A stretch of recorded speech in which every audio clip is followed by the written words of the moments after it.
This is session 20 of Night's Black Agents, Night's Slow Agents, the Dracula dossier, and all that jazz. I think we'll just start, and then if Rohit pops in, we'll just keep him up to speed. Okay. Not last session, session before last, you had a weird, dreamy sequence in which you'd assaulted Dracula's castle, only to find that you'd actually been kidnapped and taken to a safe house, a black site in Thailand. Not you again. were saved by Standish. I know, who knew? Saved by Standish. You got out, and you Rohit's character, his name Nikolai.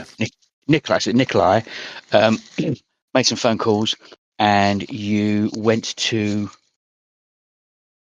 Bucharest. Is it Bucharest? No, actually, sorry. Yeah. Let's go back. It's session 21, not session 20. And it was Bucharest. So it was Bucharest, and you had a little a lockup, kind of a pseudo green box in which you collected a series of weapons, which you bundled in the back of a car and were driving to, or arrived at Dracula's castle. And these are 6 RPGs. That's D&D, Cthulhu. No. I'm just going to throw Marvel superheroes at them. That worked. It's 6 RPGs. No, you should throw fake core at them. That'll do more damage. Oh yeah. Run that, you fucker. Or what was the other one? Amber Diceless. Amber Diceless. That was that goes back 30 years. Anyway, 7 AK-47s with 28 clips, 7 shotguns, 7 handguns, 7 bulletproof vests, 7 ski masks, 4 green canisters, plastic canisters, 5 litres of petrol. So you've got 20 litres of petrol in 4 canisters. And a partridge in a pear tree. Yeah. 4 machetes, 5 stakes each, and 4 mallets. Bloody hell. Have we got a small team of Sherpas to help us carry this as well? Well, here's a gun runner. Yeah. So there's none of that is outside the realms of what an Eastern European gun runner could get, I don't think. No, I agree. I mean, they're Russian made, so they might not work. But these are the RPGs are the not the American one shots. These are the shoulder mounted things you see in Afghan war movies, for argument's sake. So yeah, none of that. It's all ex-Soviet stock. So I didn't see any reason not to for any to have that. I mean, I think we gave you I gave you percentage chances of having them as well. So you have a large selection of weapons. What you couldn't get was a flamethrower. That's the only thing you tried to get, and you couldn't get a flamethrower. However, you do have the petrol and stuff. So with you is Struan. Hello. Mim, Louisa, and Nikolai. In addition to those, you have as background NPCs, cannon fodder, River. Yep. Shirley Dander. And if you want, Standish. What is dead? Jackson Lamb is Dracula. I think that's it. There's nobody else. Because we never did Cole or the guy with the. Oh no, you haven't seen him yet. In the book, there's another slow horse with a tattoo of pedo on his head.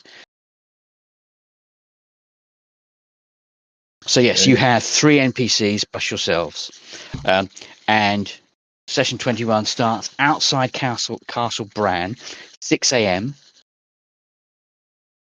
You are outside the castle. which is you are outside. Number 1 on the map. Ping. You are parked nearby.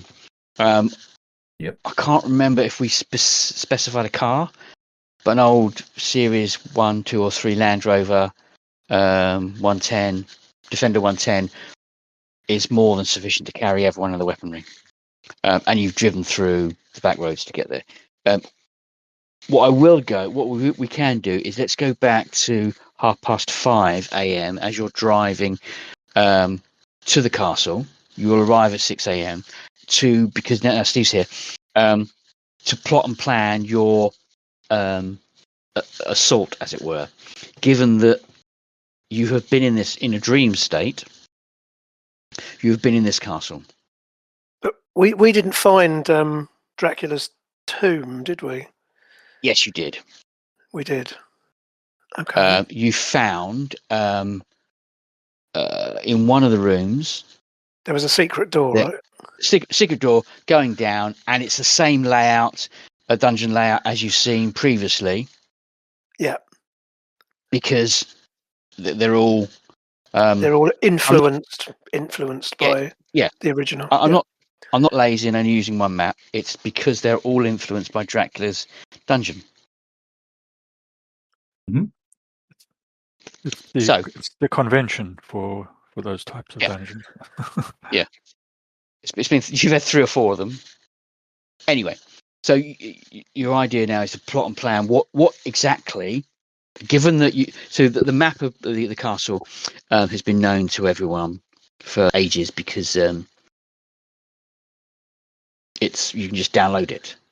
Room 10. No, so in room 9 and 10. So room 9, you have number 10. 10 is the secret door, isn't it? Yeah. That's the secret door. We're going down, and that will take you to the dungeon. Yeah, the dungeon. If that makes sense. So, I'm right in thinking that. So obviously the castle is a tourist attraction. Yep. So I guess the first thing is there any? Do we know if there is any security on site that we have to deal with? So other than the place being locked up, which it would presumably be out of hours, do we have any idea whether there's night watchmen, anything like that? Do we think that's likely? Because obviously, if there is, then the first thing we'll have to do is to incapacitate. You literally have no idea. Okay. So I mean, the plan's pretty straightforward, right? We gain access to the castle. We go to we know where the secret. Well, we think we know where the secret door is. So we go there. We go down and we kill Drac. Because at the end of the day, the mission is the aim is to kill him. So we have to go straight for him. Yes. Does that seem fair? Yeah, there's no absolutely. I can't see any reason to, fanny about doing other stuff. Quite right. Yeah. Yeah, that's there's no logic. That's your reasoning. It's as to how you go about it. What happened last time might not necessarily happen this time, but you know that in that dream state. Obviously, last time we, as I remember, we turned up when the place was open and we went on a tour. That's it. Yes. But obviously, this time, if we're going to be there at 6 a.m., the place is not going to be open to the public. So there's going to be a bit of breaking and entering involved. And as I say, we might have to deal with a security guard. But one would assume it's unless Dracula has put in more security measures. Probably the most you're going to have to worry about is a night watchman or whatever. So the place is obviously going to be locked, but we can get around that. Yeah. So I guess you have no idea if there's a night watchman or given it's night. No, it won't be nighttime when you arrive there. It's going to be the beginnings of dawn. You're aiming to get there for dawn, so the sun's up. So that gives you a full. So any right-thinking vampire should be asleep in his coffin. Yeah. Yeah. Okay. Well, I think we just, like I say, I guess we just have to roll with whatever comes up. We get there. Again, we incapacitate anybody we come across who's stopping us getting in. We break in, we go straight to the place, and then we do the deed. We've got the kit. So I suppose the question is, who's going to have what weaponry? well, I guess we all want to have at least a couple of. How many stakes did you say we had? There are 5 stakes. Right, so we each have a stake. I think we had 5 each, actually. Is what I recall. Oh, sorry, yes, 5. No, sorry, yes. Yeah, clearly it says 5 stakes each, yeah. Yeah, okay. So I think we each have stakes. We each have probably each take a submachine gun and a pistol, probably a knife, and then also bring petrol, because again, I guess if all else fails, the plan B is probably to set fire to the place, isn't it? Yeah. Yeah. And then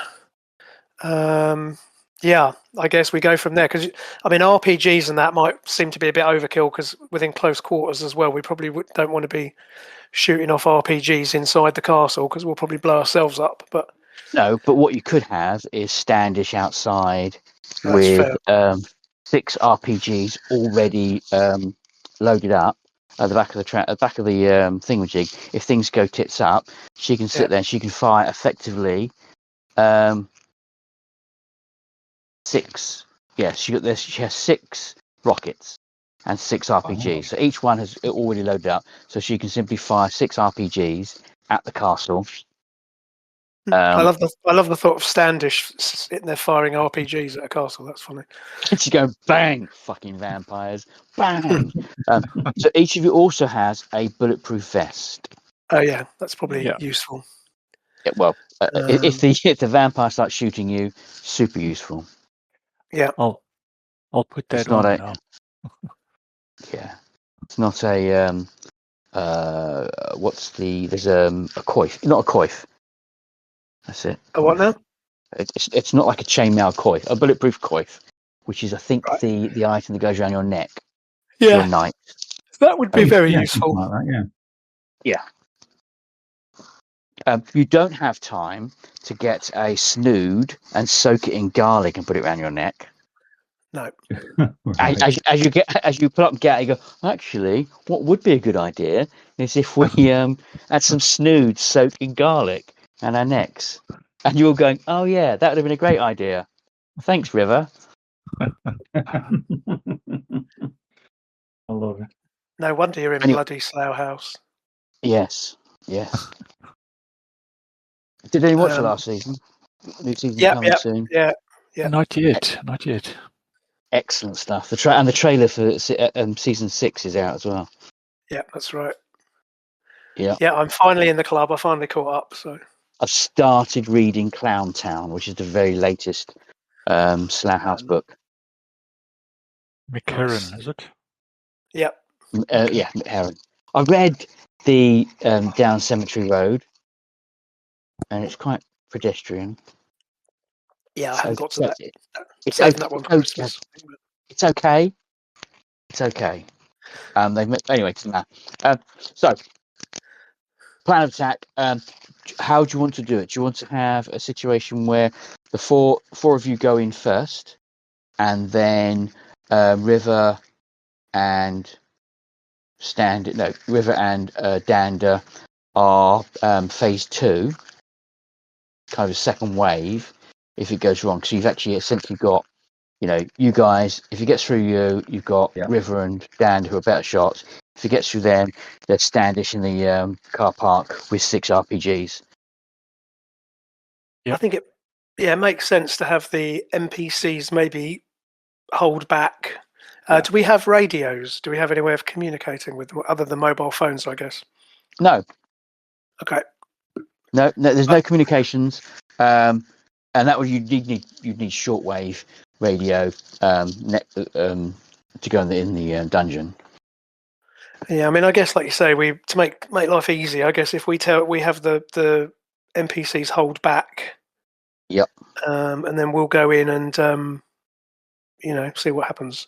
Because again, we don't know. As you say, we only have the dream sequence to draw upon, and we don't know. But it makes sense to have some backup or somebody to run interference outside. So also, if authorities turn up, or if something turns up, then we don't want to be surprised by that. So I think if everyone agrees, I think that's a good idea. Yeah, that's fine. Yes. Cool. So,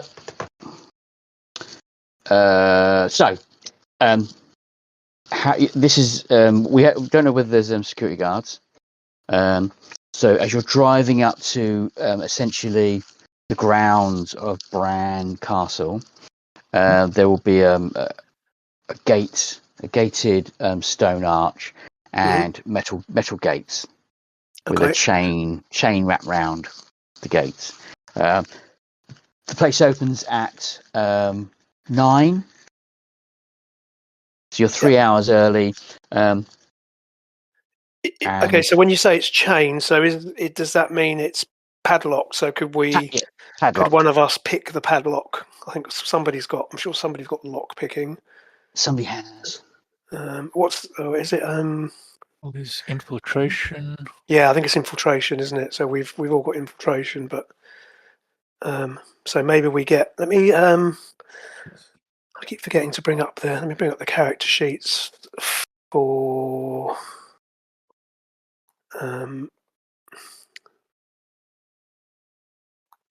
For the others. Oh, that's not helping me. Yeah, somewhere I've got access to those character sheets. There we go, bear with me. I want to say it's Mim that has padlocking. Yeah, I'm just signing into the black book now. Was it Shirley? So let's have a look. So I've got infiltration 4. Hang on, just gonna take my... yeah, Nikolai's got infiltration 4. River has got infiltration 4. I sense a theme. Uh-huh. And Shirley has got infiltration 6. So why don't we get Shirley to do it? Ooh, okay. And should we stick 3 points into? We put 3 points into her, so she's got 6 points to burn. So I'll put 3 points in. Consider you have to you will need to unlock the padlock at the gates.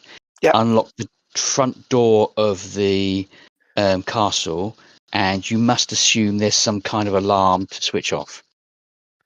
Okay, essentially there's going to be 3 rolls. That's fine because River, logically, both River has got 4, okay. As does. So I think we've got enough between them, and I've got infiltration 6 as well. Cool. So we might as well use up the NPCs first. So what's the target? Sorry. This is just a standard padlock, so target's 3. So that's 4 plus 3, so 7. So yeah, she nailed that. Okay, unlock it, unwrap it, open the gates. They don't creak, and you drive in. And obviously, we'll put the padlock. I guess we'll put the padlock around again, but not lock it. So we'll just wrap it so that to the casual observer, it looks as if it's locked. But obviously, we don't want to have to pick it again to get out if we have to get out in a hurry. Exactly. So I would put the chain round. And, we'll put the chain round and we just hang the padlock, but so it looks like if somebody drives past. I chuck the padlock just in case somebody locks it. Good shout. What do you think, fella? Should we do that? Yeah. Fine. So we just chuck the padlock and we just wrap the chain around. Yeah, because a casual observer is going to see, but if somebody's trying to stop you getting out, that's something to do. So you drive up, and there's all you can hear, apart from the sound of the diesel engine of the Land Rover, is that sound of gravel under the tyres. The castle was in, whilst it is daylight, I want to say the castle's in darkness, but it's light, but there are no lights on at all. There is a small white Fiat Panda. That doesn't matter which one's it. Parked in the drive in one of the staff car park spaces. So very, very likely there's probably a night watchman Mhm. So I think again, That I think makes sense. I think we shouldn't be distracted from our aim. So if we're leaving 3 of them outside, we'll get Shirley to pick the lock again at the front door, assuming it is locked. Yep. And I think we proceed inside. If we come across the night watchman, then we'll have to deal with him. And if the others outside encounter him, then they'll have to deal with him. But again, I don't think we want to waste time going looking for him. We'll just go about our business and see what if he turns up. We'll have to just deal with him. Right. Okay. So, you each have a bulletproof vest on. Yeah. Tick. Ski masks. Um, I say ski masks. Balaclavas. Probably just have a baseball Yeah. cap or something pulled down. I don't know whether I don't remember us having those before. So the ski masks are you picked up in that the arms The cache. supply crate, don't it? Yeah. That's fine. I suspect Struan will have his rolled up because it probably irritates his skin. So we'll probably have it actually rolled up. So he'll have to pull it down if we come across anybody. But he'll be going around with it sort of. If you imagine the front of it, it's like rolled up onto his forehead because it itches his neck. So Standish has the RPGs and one AK-47. So what weaponry are you taking in? There are 4 cans of petrol. I think we take a can of petrol each. Yeah, that's going to have to be Okay. the case.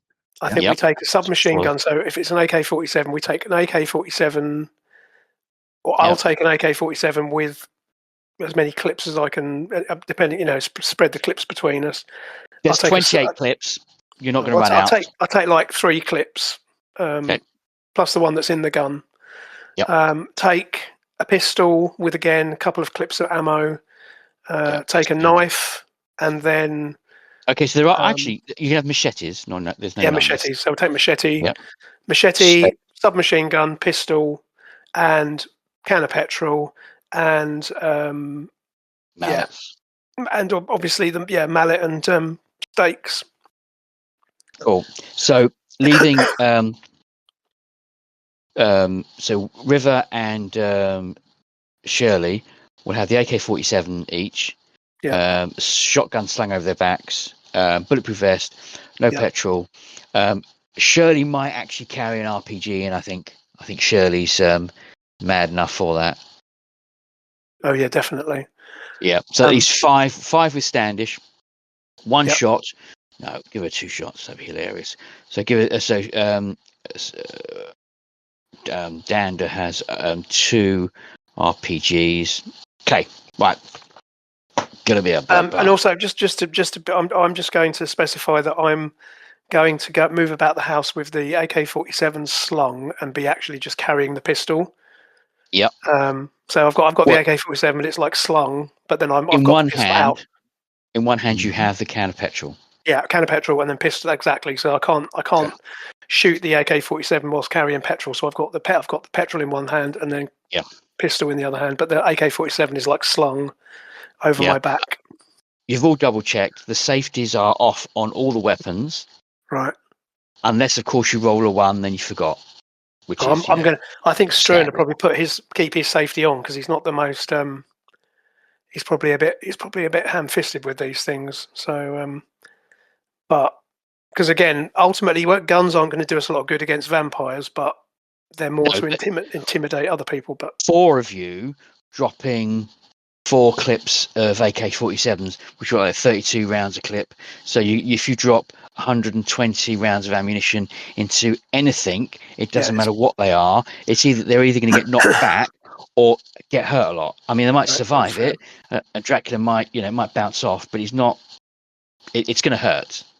You might not kill him. That's fair. But and distracting and loud and explosive and all that kind of stuff. So you get to the door, and the door, just a standard Yale-like lock. At the top of the door, there are 2 little white plastic connectors, which look like it's a security connectors for an alarm. Okay. And you can see a yellow box on the wall that says Chubb, Yale, whatever. Wouldn't be Chubb, it'd be Yale. Yeah, we don't want it to be Chubb. No, that'd be UK only. Okay, so I mean, one of us. So obviously, then we'll need to make that safe. So I'm happy for Struan to try because I've got infiltration 6. So I'm happy to spend some points on that to get to do that if you want, or unless Brilliant. anyone else has got a better skill level. I don't have No. better, so happy for you Cool. too. All right, so I'm going to put 3 points into. I'm going to put 3 points into that. So it is 3 to unlock the door. It's Yeah. going to be 5 to disable the alarm. In that case, I'll put 4 points into. I'll put 4 points in. Yeah. So let me just make a note so that I remember. In a So minute. That's in right. what So order are you going to do it? You're going to disable the alarm first, then open the door, or unlock disable the door? alarm first. So that you said that's a Yeah. target of 5. Yes, because Right. So you're I'm going not that well equipped. You're not really set up for electronic Okay. countermeasures. Right. So I'm going to It's, put 4. I'm going to put 4 points into that because we yeah, can't afford to mess this up. no. So I'm going to put 4 points into that. Plus, so if I do I can use the advanced roller, can't I? So just bear with me.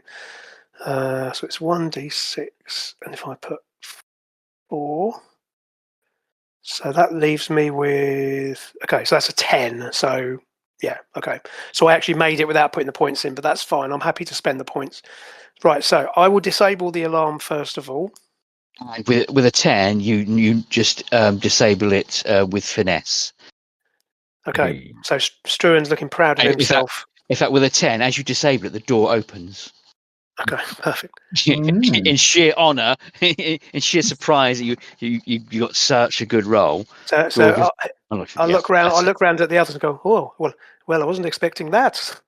Nicely That's the done. only time I'm going to try and do the Scottish accent tonight. So Yes. enjoy that. Yeah. So okay, fine. So we're in. Yep. So So again, you're we're in 1. yeah, and we've got pistols out, and obviously just check in as we go. So there is a silence. The door just opens. It's an aluminium kind of shitty door that was Yeah. attached to this outhouse rather than a classic oak beam thing, which would be used up and ruined by people going in and out. Open the door, and inside is the gift shop. And it looks mostly like you dreamt. It's not 100%, but it's mostly there. There's a few colorations around the edges that you didn't quite get quite right, but mostly there. Okay. So what's your marching order, so to speak? I'm happy with whatever anyone wants to do.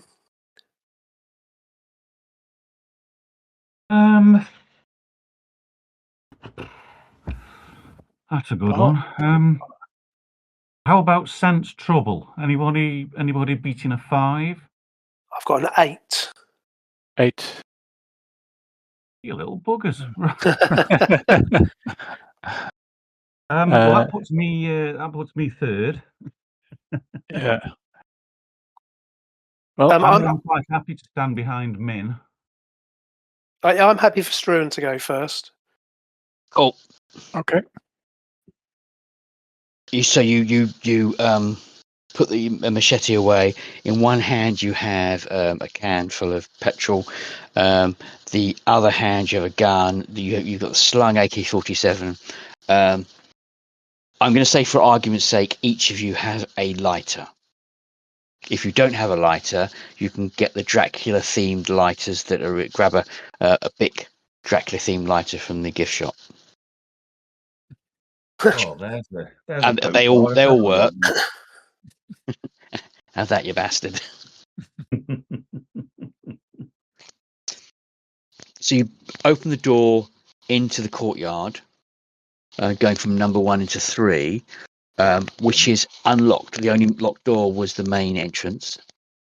The till, as you look over, the till drawer is open, but the tray that sits in the till drawer is not there. And also the machine that you tap your card on, their stands are there, but the contactless contactless payment machines are no longer there, so they've been taken off. So the standard money element has been removed. Yeah, so it's been cashed up for the night, hasn't it? Yep.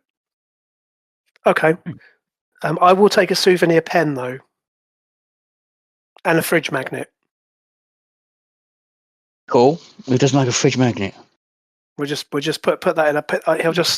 You'll just see an aside shot of Struan picking that up and slipping them in his pocket like a pen and it's one of those cheap biros with brand Castle on it, and similarly a fridge magnet as well. Cool. Is there a snow globe? Snow globe. Yes, there's got to be a snow globe. That's got to be. That's pure chintz. Yeah, there's going to be a snow globe. Lovely. As you lift it up, there's the actual castle on a little wires. There are bats in the air, and you shake it, and the bats kind of like as all little bits of polystyrene or whatever they are float around. You're like, it's kind of hypnotic almost. Oh, that's perfect. Cool. We'll move on then, shall we? Yes. But again, move cautiously, listening as we go. So again, I've got, as we say, Struan's got sense trouble of 8, but we'll just move cautiously. I mean, unless we see any signs of or hear any signs of people moving about, we'll just proceed because we basically know where we're going. Cool.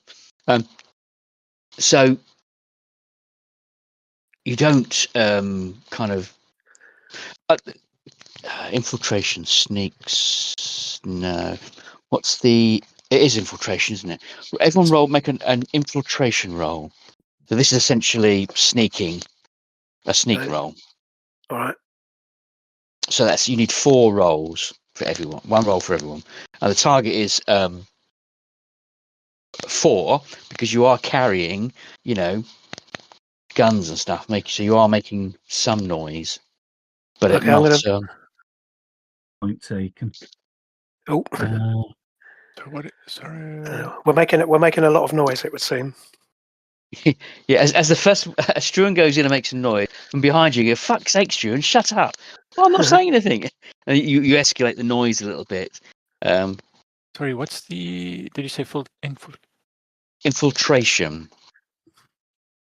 Okay, got 4. So, and the target was? Did you say 4? Yeah, 4. Did I say Okay. 4? I did say 4. Well, I'm going to put 2 in. There we go. Mm-hmm. Okay, so everyone apart from Mim is making some noise as you get into the courtyard, and there's a little bit of an echo. It's not a huge amount of noise. You're not trying to make noise, but carrying the guns and you did the sloshing of the petrol in the cans, opening a door, walking through, make a tiny bit of noise, and you hear in an Eastern European accent coming from your left, so towards 3 and 4. Sounds like somebody waking up to noise. Okay, I'll sort of cautiously proceed. I suspect we've probably found the night watchman probably sleeping. So I think we're going to have to basically stick a gun in his face and tie him up, basically. So I'll go ahead and have a look and just get the others to back me up. Yep. Okay, so down by number 4, there is a small. Hang on, let me get the. I'm staring at it. I've actually literally got the.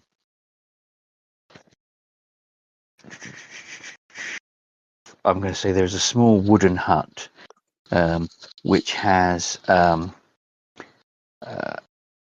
chair outside it, and on the chair, dozing, is the night watchman. Okay, so Struan will remember to roll down his ski mask at the last minute. Yep. He'll then take a second to fumble with it because he can't see out of the eye holes because he's pulled it down too far, and then I'll go ahead and as the guy is waking up, I'll sort of point a gun at him and just say shh. He looks surprised. So you've got 4 guys armed to the teeth, and he kind of adjusts himself slightly to put his hands up, but he has clearly been sleeping. Next to him, on a small breeze block, is a can of Romanian lager. It's slightly indented, so he's clearly drunk it. Yeah. So anyone speak Romanian? No, but I think to be fair, pointing a gun at him and I'll sort of gesture with the gun to get him to stand up. So I'll just wave the gun up and down, get him to stand up, and then I'll gesture for him to turn around, and we want to tie him up with something. So what are you going to tie him up with? Well, if we haven't got zip ties, if he's got a belt of some sort. Roll 1d6. 1 to 3, he has a belt. 4 to 6, he does not have a belt. Right. Telephone cord. So 1d6. Yeah. No, doesn't have a belt. Great. There was a telephone in the reception. Crying out loud. Hold on a minute. Wait. Sorry to interrupt. Oh, can you just hold on? I'll be right back. Hold on. Yeah. Okay. Yeah, you can have a pop-up. Preparedness. Just to see if I've remembered to put some. So if you yeah. So the difficulty is 4. Adding 2. So 4 in total. Yep. Are you adding 2? Okay. So yes, you adding 2. Go. Yeah. Yes, you have a couple of I forgot about these in my back pocket. Zip ties. Oh, these bad boys. Oh yes. Yeah, zip ties. That's what we want. Yeah. So with preparedness, you have got some zip ties. Cool. That's what I was going to say. Preparedness. Yeah. Okay. Right. So we'll zip tie him up, and including his hands and his feet, so that he can't run away. Just search him to see whether he's got any sort of phone or radio on him, and if so, remove it. Yes, he has. You can remove that. You can stuff a sock in his mouth so that he can't shout. Yeah, and also just make sure that he doesn't have any anything in there. So inside the hut, is there anything?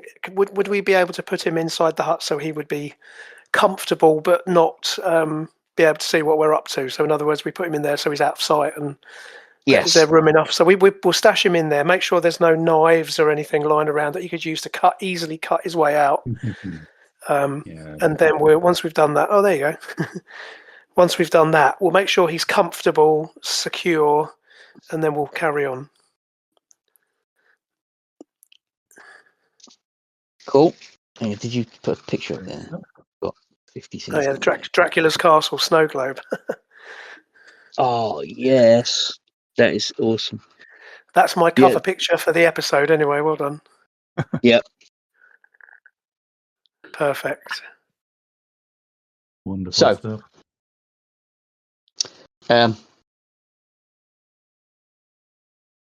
He's tied up, and you make your way through the courtyard. Pretty confident that one car really indicates one person. Yeah. You've got no way of interrogating him to find out if there's anyone else, but you're, on the balance of probabilities, should be okay. I think we'll assume there might be somebody else, so we'll just still be cautious, but maximum of 3 other people. Yeah. But Fit Panda, you're not going to get, and he's probably a big lad as well, isn't he? So yeah. Okay. So you, Yeah, so like I say, we're making sure he's stashed securely. We don't want him to hurt himself, but I want to make sure there's nothing in the room that he can cut his cords with or anything. And then we'll go back to the you go full Boy George and cable time to the radiator. oh, controversial. Yeah, but he did though, and he Yeah. went to jail for it. Anyway, so we make our way through the courtyard. There's a degree of confidence in the air. You haven't made too much noise. So from that level, you can take the stairs. Bottom of 3. So it's the these stairs going here, up. isn't it? Is Yeah, that right? going into going into. And they go up to there to 5. Yep. Yep. Okay. Cool. And then from 5, you can walk through into 9. 9 is the grand salon or saloon. It's salon. And number 10 is the secret stairs, which you know exist. There is a tapestry just hanging up on the wall, and there's a moment of trepidation as you move your hand behind the tapestry, revealing the door, but it is there. Okay. And the stairs go down into the darkness. Okay. Right. So I think at this point it might be worth. I'm gonna before we go down the stairs, I'm gonna spend some points on sense trouble just to get so that I'm just standing there listening to see if there's.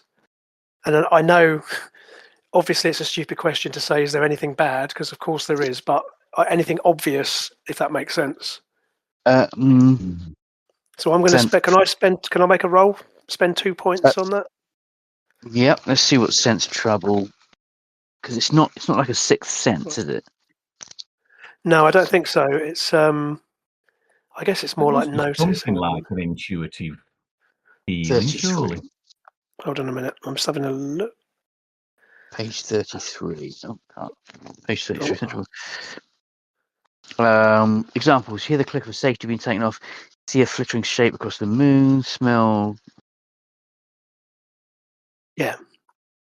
Yeah, that's what I'm saying. So It's really just him taking a pause because we're about to go down this staircase. So I'll just take a pause and just listen for a minute and just see if everything. I mean, and again, I know that of course there's trouble because of what we're about to do, but as in, do I hear anything? So I'm going to spend 2 points on that just before we descend any further. So I got a 4. So I guess it's a fairly normal success. So. Yep. So yes, you get a small whiff of. So the creatures you have been fighting quite a bit with the sharp claws. Yeah. You get a whiff of that. There is a general smell of death. Kind of just above the perfume or whatever that has been floating around. But yes, there is a general smell of death, for argument's sake. Okay, I'll just relay this to the others then, so that. But I think that sort of tells us we're on the right track, doesn't it? Really. Yeah. Wicked. Okie dokie. Well, onwards and downwards. Yeah, I was going to say onwards and upwards, but that's not exactly right, is it? Okay. Okay, so. Apart from that, it's quiet though. Yes. Take a first. You open the secret door, and it is unlocked. There's no keyhole there at all, which you thought was a bit odd, but you can't quite remember whether there was a keyhole last time. I think we found a key, didn't we? Or we found the key was on the other side. That's So right. the door was open, but there was a key on the inside, wasn't there? That's it. So as you open the door and step in, you see the stairs going down. Looking behind the door, there is a key that is poked on the inside. Yeah. As you touch the key and move it, there is now a hole on the front side of the door. Okay. But I think it's like we said before, it's a good idea to take Yeah. the key with us because we don't want to get locked in. So we'll take the key. Yep. And you begin to step down into the lower section of the castle. The stairs are stone because they are built within the castle walls. Yep. And you get to this section. I've literally just discovered there's three little box on the. So rather than have to drag that ribbon all over the bloody place on Roll20, you can literally there's three little buttons that you can click on. It says move the ribbon here, which is really annoying. I've been doing this. I've had 505. Yeah, 515 hours, and I've now discovered never mind. I'm not bitter. So at the top where Louisa is currently, let's move everyone back up to the top. Let's move up there. There. Get rid of that one. Get rid of that one. Stuart, I've dropped you. So you are all here. Okay, are you going to, before you head down, are you going to give any instructions? Because before you actually head down, you have got a moment to be able to text River and Louisa and Shirley before you start heading down and lose all signal whatsoever. What do we think? Is it? I mean, shall we at least text them and say heading down, so we'll likely be out of touch? Well, so they're aware that that's going to happen. So you kind of need to. So you could roll preparedness, and that gives you a time limit. So you can say to them, "All's good. There's a bloke in the shed that we've screwed up. He's I was going to say we should probably tell them about that as well, shouldn't we? Give us half an hour. Give us 15 minutes when we're coming in. If we're not out in 15 minutes, come in." Guns blazing kind of thing, that kind of, Do we know, I mean, can we remember from our dream experience vaguely how long it took us to get to I'm where going to his say tomb yes. was? I'm going to say yes. So if you use preparedness, you could say to them, after this time frame, come and get us, which would then they would turn up if you make a successful. I got 5. There you go. I got 5. Okay, so yes, so they will turn up as reinforcements when you need them. Okay, cool. So you've said 30 minutes, 15 minutes, whatever, but because you've got rolled a 5, before the target would have been a 4, maybe. So it's well within logic to say they're going to turn up when you need them. Wicked. Okay, cool.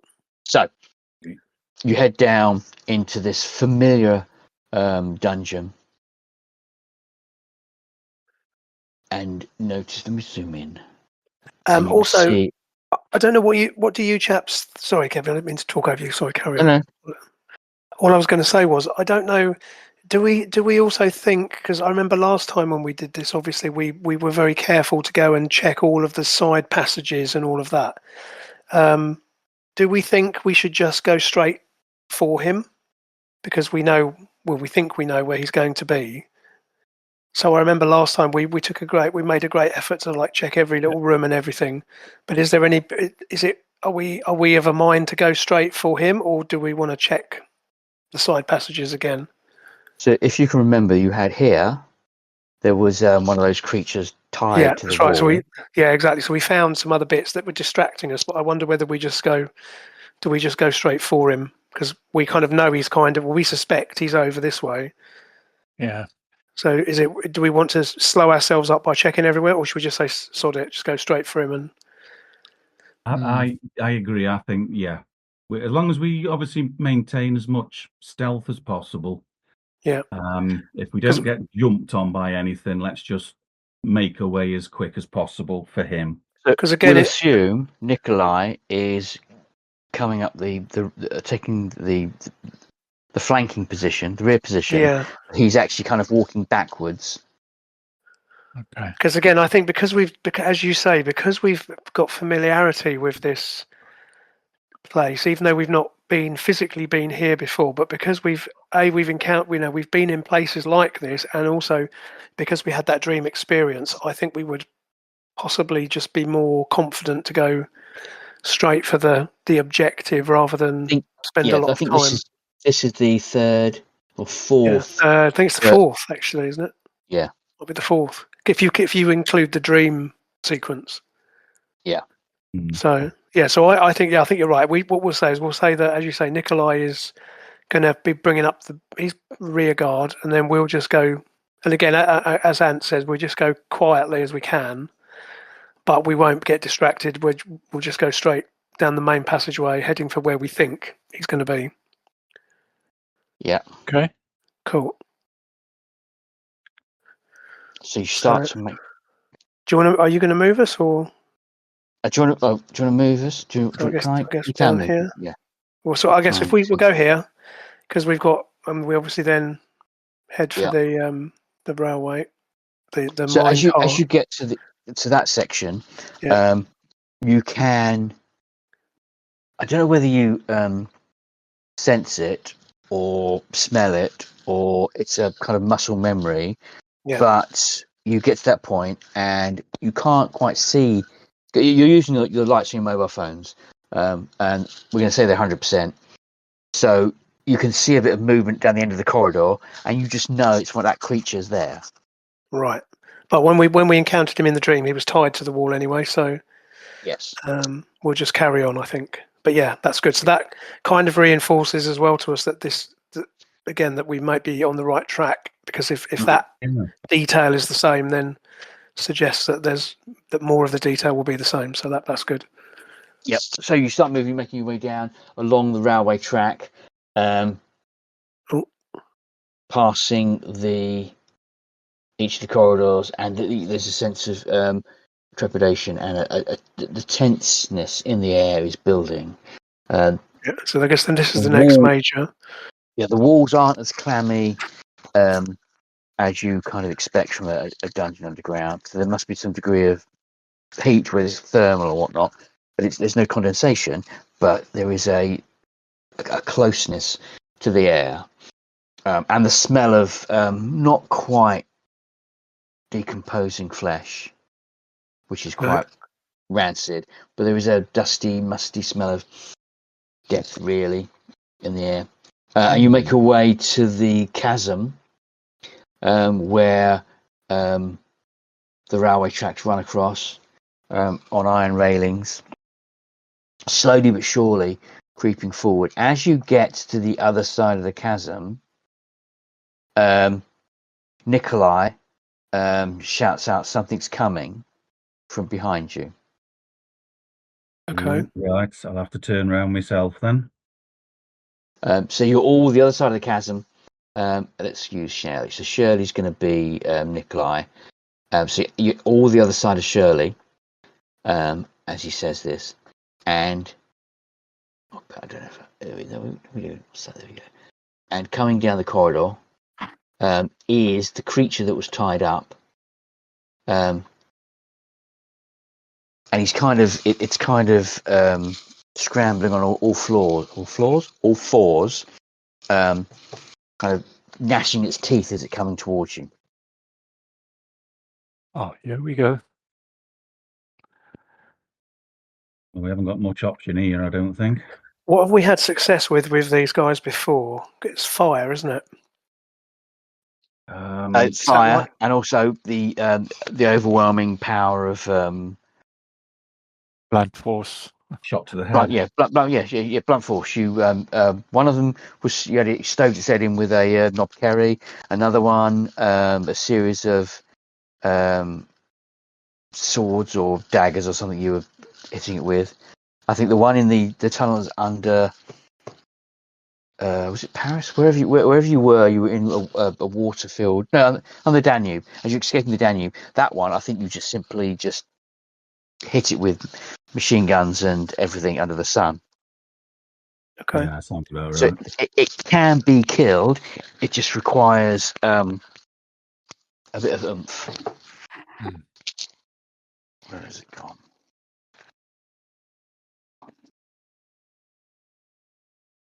A horrendous creature. Quite like the blood cords. So it is doing that classic, not quite climbing over the walls, but it's kind of crawling along, gnashing its teeth. There are sinews of rope or something hanging behind it. It's fully formed. It has legs and arms, so it can stand up. It's just kind of weirdly shuttling along on the railway tracks. It stops by the other side of the chasm, and it begins to crouch funnily, as if it's in a leaping phase. Okay. Almost like it's preparing itself to leap. So, what have we got better? What is our thoughts on? So, I'm assuming if we're going to use machetes, it's hand to hand, right? Yeah. Whereas shooting is shooting.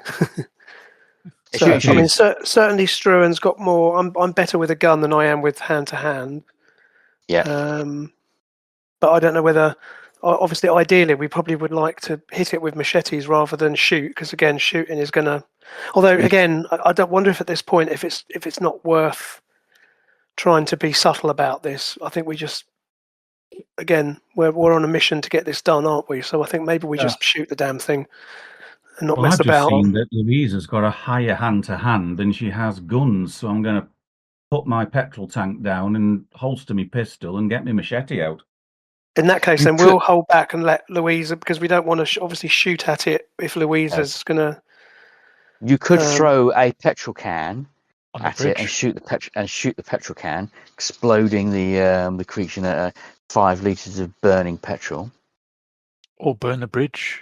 Do we think it can jump across The without? only problem Yes. is, but then we could obviously Yes. then we would be trapped, presumably. This thing leaps, and Oh, yeah. it's a metal bridge. Oh, okay, fair enough. Forget that. I want. Yeah. Okay. So maybe what we do is we hold back with weapons. If it's going to come for Louisa. I mean, if Louisa's happy to have a crack at it with the machete, great. But Yeah, I was wondering. I think I'm going to put my. I think while we're waiting, I sort of put my petrol can down and just unsling the machine gun. Okay. But And again, it's I'm not going to shoot to- obviously while Louisa is with it is sort of in hand to hand range with it. Yeah. Okay. As you do that, it is going to take the initiative and leap. Okay. As you are putting weapons down, unslinging stuff, it's not going to. So it's going to leap. And who is? So currently, Nikolai is standing the closest to the edge of the chasm, because you haven't dropped your weapons and moved in position yet. So it is going to have. It's going to add 2 to this roll. It needs So to get stacking. a 4. So Nikolai has got.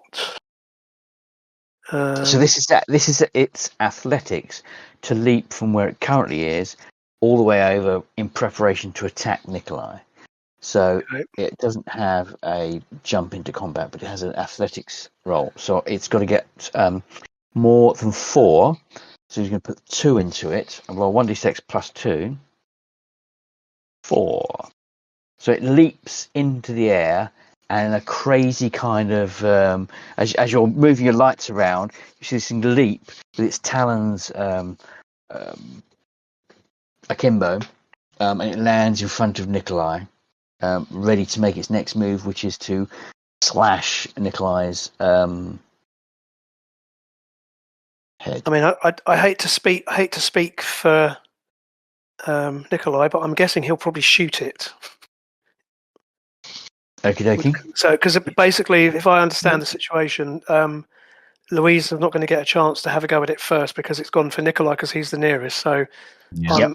unless the rest of you disagree, I'm assuming he's going to simply shoot it because that's the obvious thing to do, and he's better at. Again, he's got equal shooting and hand to hand, but Yeah. I can't imagine if one of these things was coming for you, you'd be messing around with,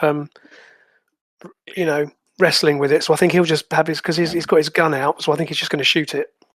Okay. Yeah, it seems likely. What do we think? And I think What do we think? What do we think weapon he's likely to be carrying? Is he going to be?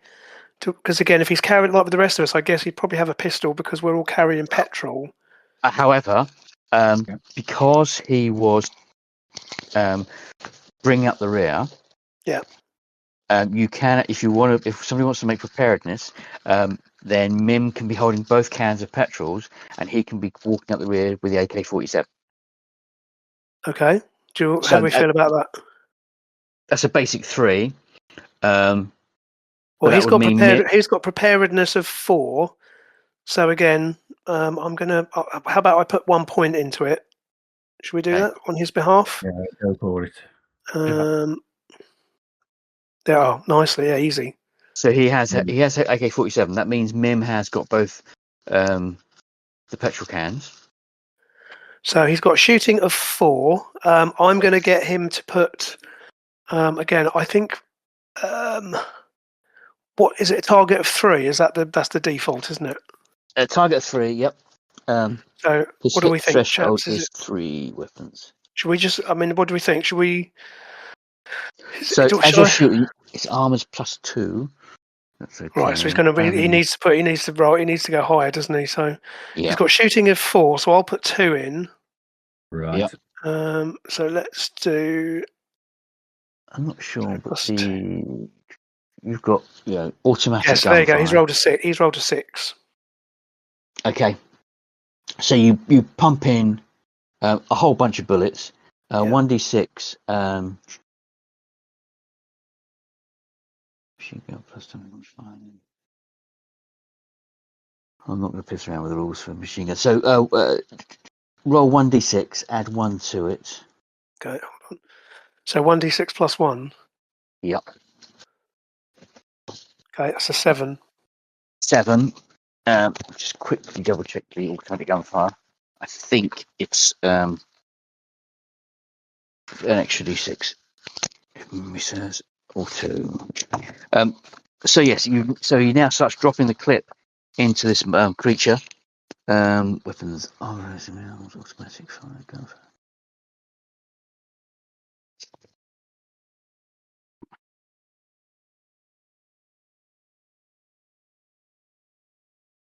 Main index, water.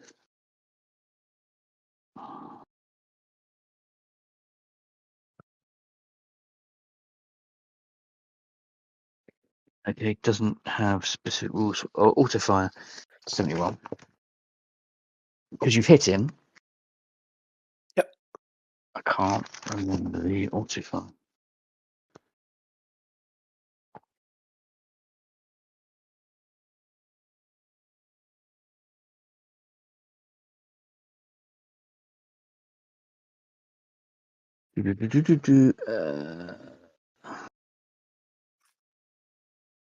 Okay, 3. So 10, half that 5. So you hit him for 5 points of damage. Right. Which knocks him back a fair bit. But you've lost half your clip of ammunition. So he clips. No, you've got a third. So you've essentially dropped 10 rounds. AK-47 has 30, for argument's sake. So there's 20 left. And that first burst of 10 bullets, you've done 10 points of damage. So you're going to get it's a D6 plus 1 plus 3 for auto fire. But you've only got 3 shots essentially to drop 10 rounds in a each go. So he's knocked back a little bit. He's on the bridge, but he will charge and attack Nikolai. Okay. But he has moved first. Nikolai's shot. Directly behind him is Louisa or Mim. Louisa. Okay, so because Louisa nearly- was going to go and have a go at him with a Yep. machete, wasn't she? So Louisa puts down her can of petrol, and you can jump in with your machete.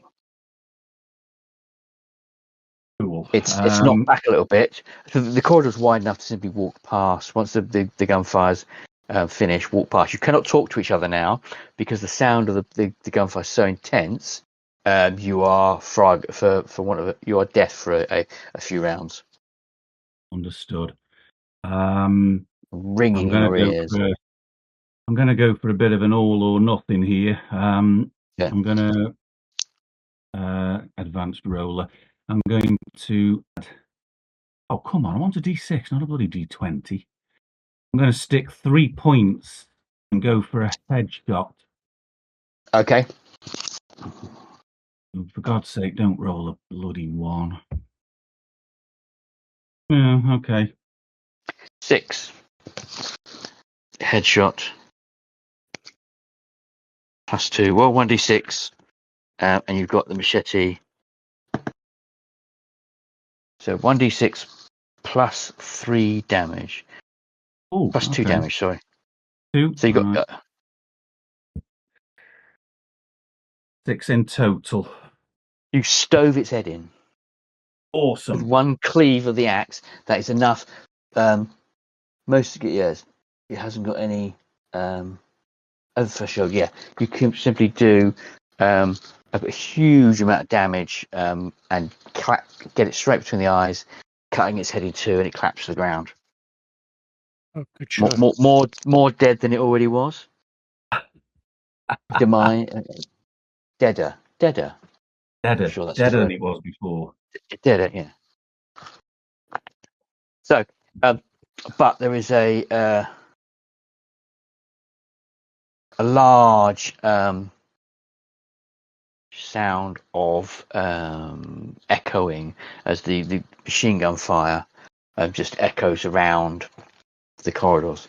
So if you didn't think you'd let anyone know you were here, you have, We now. have now. Yeah. So, Okie dokie. and this thing's body just falls into the chasm, but it is dead. Sweet. And that, fellas, Oh. is how you do it. Awesome, Oh. impressive. Yes, remind me not to argue with Piss you. you off. Yeah. Damn straight. As you get further in, you get to the Y junction with the supplies end of the railway one side, and then the corridor goes ahead. As you get closer to that Y junction, you can hear Gary Oldman's voice from Dracula echo down the corridor. Oops. Yeah, couldn't be helped. Really. No, it couldn't be helped. No, I mean it's standard. So what before that actually takes place? No. What are your plans now? Did it sound like it was coming from ahead of us, as we expected? Yes, the echo is coming from ahead. As the sound, it's almost as if, even though you are deaf with the sound of the bullet and the gunshots, it's permeated above that. So you know you can't talk to each other, but you do hear that chuckle, for argument's sake. Yeah.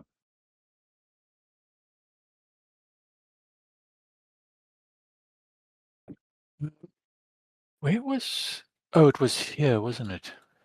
Is that where? Yeah. Well, we might as well push on. Yeah, we got no. There's no point in not. So you slowly begin to make your way down the corridor. After you, Struan. Sorry. What? Oh, yeah. Okay. Well, there's not much point in me rolling for sense trouble at this point, I don't think, because I think we kind of know that there's trouble coming. So, So, oh no, Okay, the so troubles are gone. I rolled a 1. No, the troubles are gone. I know which one. It's fine. It's fine.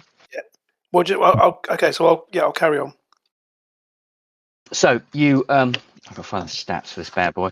You start to move down, and they're on the as you're going down the corridor on your right hand side. There was a rack, and there was a human being on that rack. That human being's still there. You get closer and closer and closer. On the left hand side, there is a room filled with what was it? It was blood, little blood creatures or something, if memory serves. Oh God, the egg things. Yeah, little blood egg things. But you remember that it only essentially activated as you entered the room. So you avoid them. Continuing on, there's a chamber where in other versions of this dungeon you fought a bride. Yes. And it's still set out as a kind of a dining room area. And you can hear, as your ears begin to return to a degree of normality, with a tiny bit of tinnitus, you can hear coming from that top right-hand room, "Come, ha, ha, ha, ha. Come and meet your death." So gonna get a slap. So, Yeah. That's what we have for. We also have to remember that, of course, he might be, despite all of this, he might be actually worried because, of course, it is, we are, in other words, like a vampire, he could just be trying to intimidate. So I think you're right. I think we just carry on, just ignore him because what we're going to do, we're not going to go back. So we've got to carry on. So yeah, I think we don't rise to it and just carry on because, again, he vampire or not, he's, this is where he's most vulnerable. Well, most dangerous / vulnerable. yes. That is true. So, yeah. So, Dracula had a little post-it note with his stats in, and I clearly pulled the post-it note out accidentally.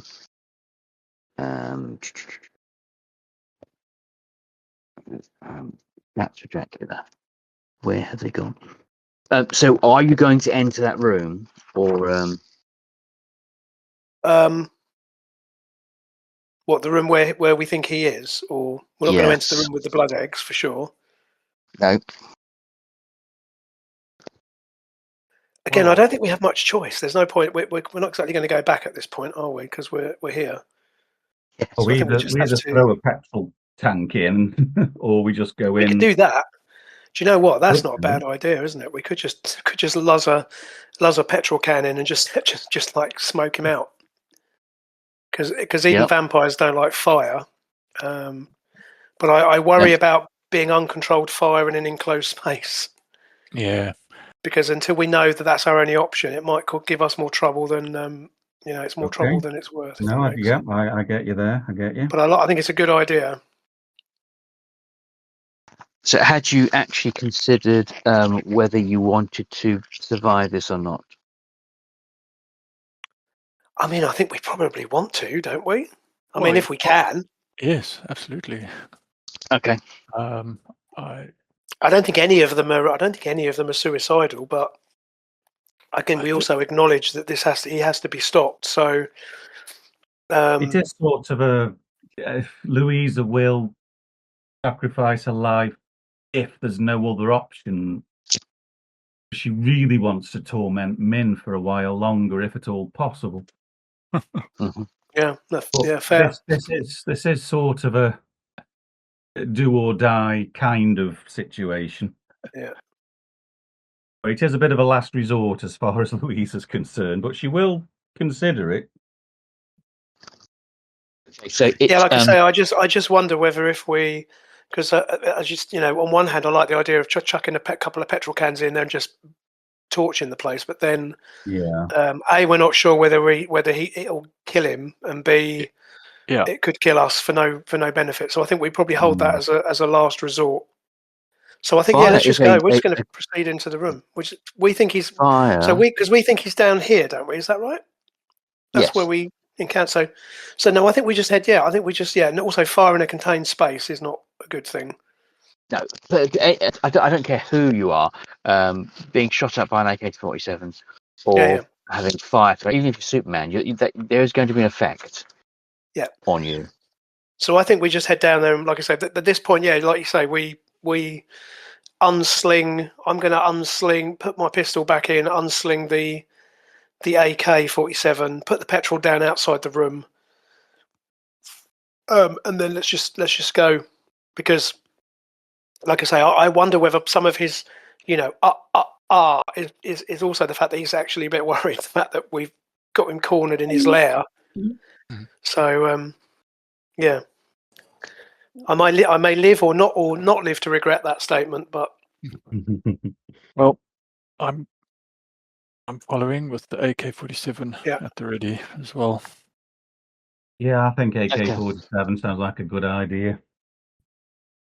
and I think we're like, screw this guy. He's fooled us for years. Yeah, I'm a little upset with him. Yeah. Yeah. So I think that's the other thing to consider. We're also pretty pissed off with him as well. So how are you going to approach? Because until you've opened the door, combat will not start. So I think we open the door, and then I think we immediately simply enter the room shooting.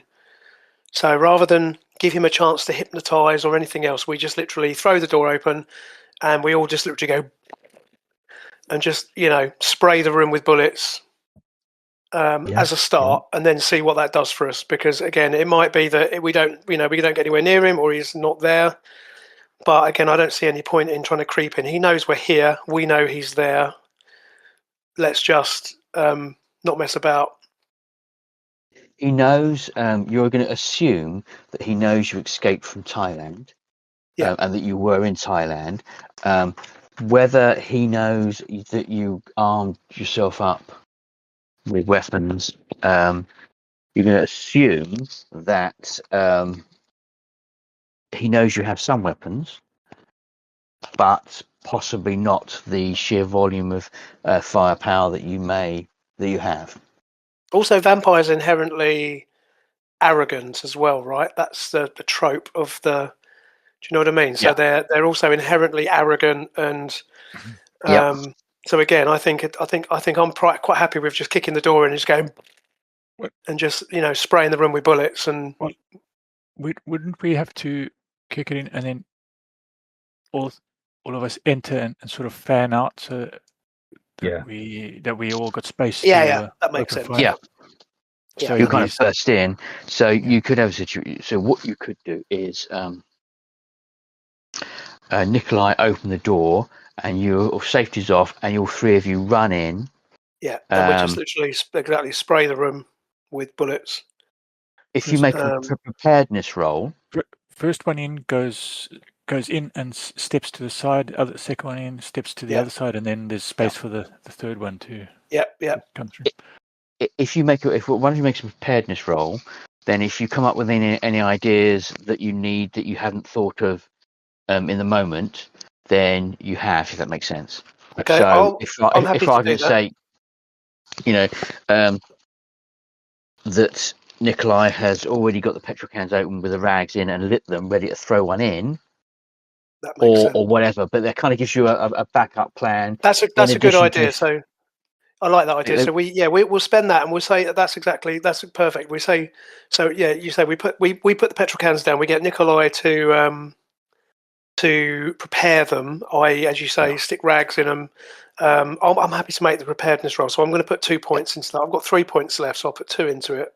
Lovely. So that's a 7. Cool. So, So yeah, you so ha- that'll be he's doing that, and we're going to just assault, go into the room, guns blazing. He's preparing So- the petrol cans outside. The minute gunfire took place down by the corridor, that would echo through the entire castle. Shirley and River ran in, Right. and are currently running down, either at the corridor, up the stairs, going down because they know where to go. So they are on their way to you because there's gunfire straight away. Okay, that's fine. Yep. So door bursts open, and you run in before kind of clocking really what's going on inside the room. Inside the room, there is there's 4 coffins. As the door bursts open and you charge in, the coffin bursts open, and a figure kind of leaps up. Behind him, 3 other figures leap up. Okay. In white gowns, and as you get in a position, you kind of realise it's Dracula and his 3 brides. Right. And he's full on Bram Stoker's Dracula with a weird hairdo and the long fingernails, doing his full Gary Oldman. You get to act. I'm going to say you get to act first because he's arrogant enough to think that all he needs to do is one thing. Cool. Probably shout out something like, "Oh, I thought you were shit in that film." Yes. you run and go, "No, I'm fucking Batman." Again, I think at this point, I think we again, machine guns, another burst of machine gun fire into all of them, because as you rightly say, even if it doesn't kill them, they're going to like it. It's going to hurt. I mean, I don't care. Even Superman, I don't agree. care. It's you're something is punching your flesh, even if it doesn't go through. It's going to sting a bit. You're not going to just not notice it. That's fucking ridiculous. Yeah. And Okay. so I'm happy with that for now, for sure. So yeah, like I say, I guess between the 3 of us, we just like spray them with machine gun fire. Yep. This is the benefit of modern. This is the fun of modern espionage versus vampires, as in you're hitting them with AK-47s, not with revolvers or something. Yeah. Shirley's running down the corridor with an RPG.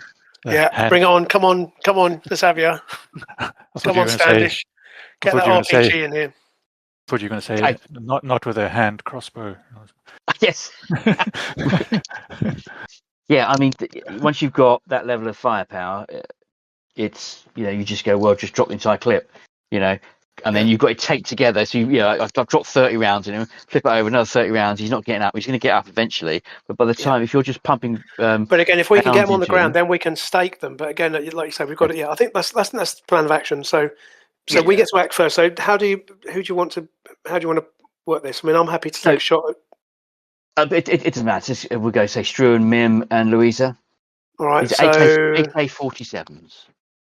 So I've got my shooting. I'm just going to check my shooting because I've crossed over it on a previous thing, and I can't see what my shooting score is. So just give me 1 second while I just double check. Looking back at my original shoot, so he's only got a shooting of 2. So I'm going to hold those dice in reserve. So I'm just going to shoot with a just normal D6 roll for now.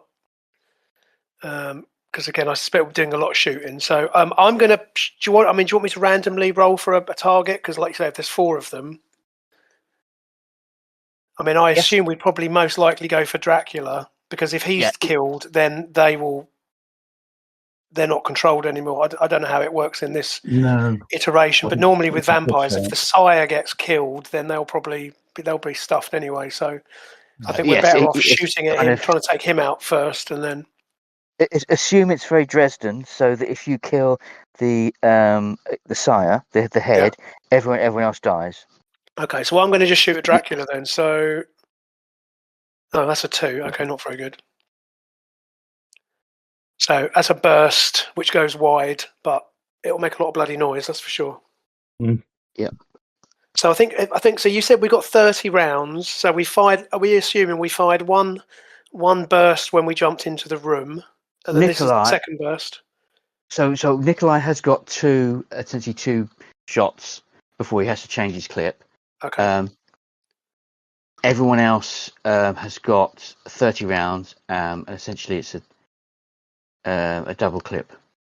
And if you fire, so are we saying that burst that I've just fired would be 10 rounds, and then the first we fired a burst and we got into the room. So I've got another burst of 10 before I have to flip the magazine. Okay, fine. So cool. All right. So I fired mine. I've missed. So it makes a lot of noise, but doesn't do much damage. But you miss, but you are spraying bullets into the back of the room. So whilst it doesn't do damage, you're going to hit the women behind him, and you're going to knock them back. Okay, fair enough. Then. That's good. That'll work. So because they're there, you're firing down a 15-meter corridor, just spraying your bullets. If you're going to hit, you're going to miss somebody, but they're going to hit someone. You miss Dracula. I'll shout at them as I'm firing. I'll say, "And you ruined my bloody car." And my wife won't. My wife's not talking to me. Oh, it's the one in the back. Your wife? No, that would be too much. No, that would be an extra campaign. Now I wish I hadn't said that. You're bang, and everything goes slow, and Struan's like boom, boom, boom, boom. He's like gritted teeth as he's pumping. You get the idea. He's Yeah. He's not very, like I say, he's sort of shouting abuse at them as well as he's shooting. Okay, cool. Anyway, who's next? So did you say Min? is Min going to go next? Yeah. Okay. So I've only got 4 points in shooting, so I probably want to go sparingly for now. So it's just it's an AK-47. It's a kind of point and click weapon. yeah. Okay. So I'm just going to do a straight roll on this. Oh yes. Nice. So Awesome. that is D6 plus 2 plus 3. So D6 plus 5. Oh, then I roll a 1. 6. Okay. 6. So it hits him. He staggers back a bit because that's 10 bullets. Essentially whacking him in the body. Yeah. Louisa.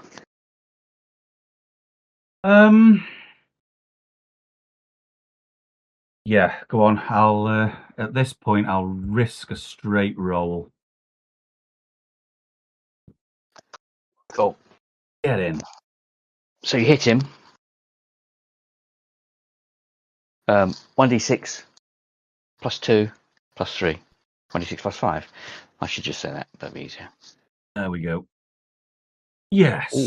Look at that. Okay. Excellent. So there's, he gets knocked back and he staggers back a little bit. Nikolai can go.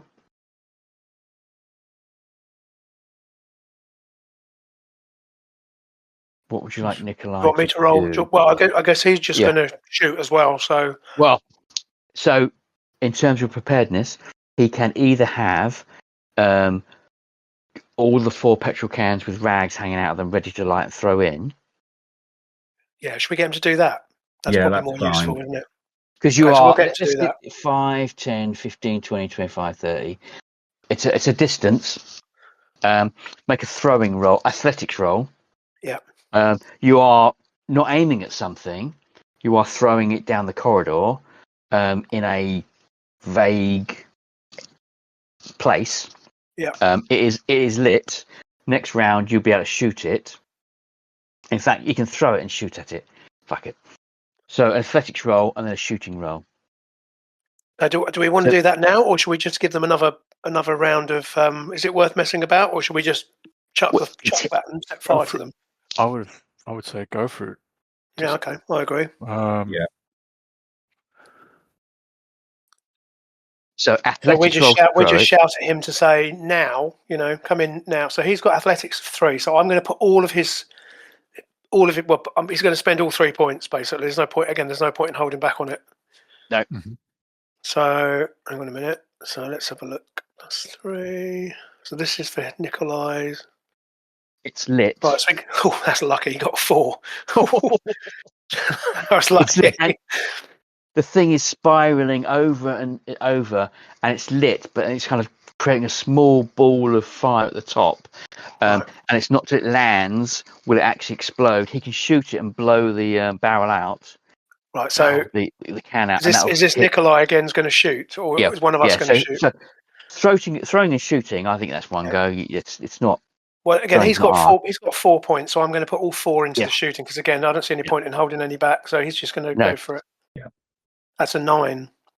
Boom! He hits it, and it's in the air just above the coffins, and it just explodes forwards, and the fuel ignites everyone. That's 5 liters of petrol that's on fire. Yeah. That's quite that's going to hurt. They're screaming. The women are now their clothes are on fire, and I suggest we fall back and then we throw the rest of the petrol in because we've got more cans to go in, haven't we? Yeah. So I think we fall back and then just throw the other cans in, and then we just fall back, and then obviously if anything tries to get out, we shoot it basically. So despite all of Dracula's power, you hit him with 20 rounds of ammunition from an AK-47 and the fuel. He's going to lose his action because even the best one in the world, that's going to knock you back and going to hurt a bit. And the screaming women. So yes, you've got 15 liters of fuel left. So I think, like I say, we pull back. We then toss the rest of the cans in. Again, we don't need to shoot those because we just literally open, because he's put rags in them anyway. So we just luzz them in there. They'll then catch fire, and that will just add to the inferno. And obviously, we begin to withdraw back. And then if anything comes out of that fire, if any of them try and get out, we then just, So I'm going to actually make a point at this point of flipping my clip round in my AK so that I've got a full 30 rounds. Okay. And we just start backing up, and obviously there'll be smoke and all that coming out. But again, if they try and escape, we just hit them with the machine guns again. Yep. You can make each of you make a athletics roll. You need to roll. I was hoping you were going to ask for that. It's a base of 3 because you're simply just throwing the lit petrol can into the room. Okay. However, if you roll a 1, as you throw it in, it hits the door and ignites in front of you. Right, I'm going to add 2 points. So I've got athletics of 4. So I'm adding 2 points, which should be enough to get. So that doesn't happen. So. Yep. Right, there we go. So I've got 3. Yes. So I've got 3, and it slides across the floor and gets close, but it starts to melt and add to the. So the I'll just then I've done my bit, so I'll just start to pull back now. Yep. We all do. Yep.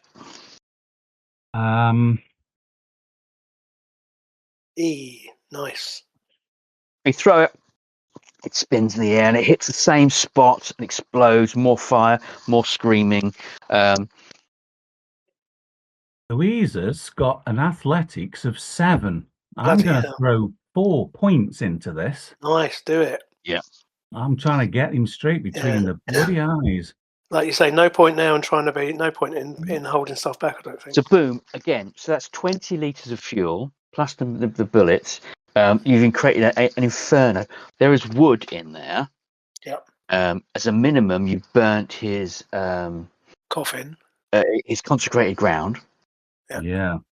And there's going to be some recompense for this.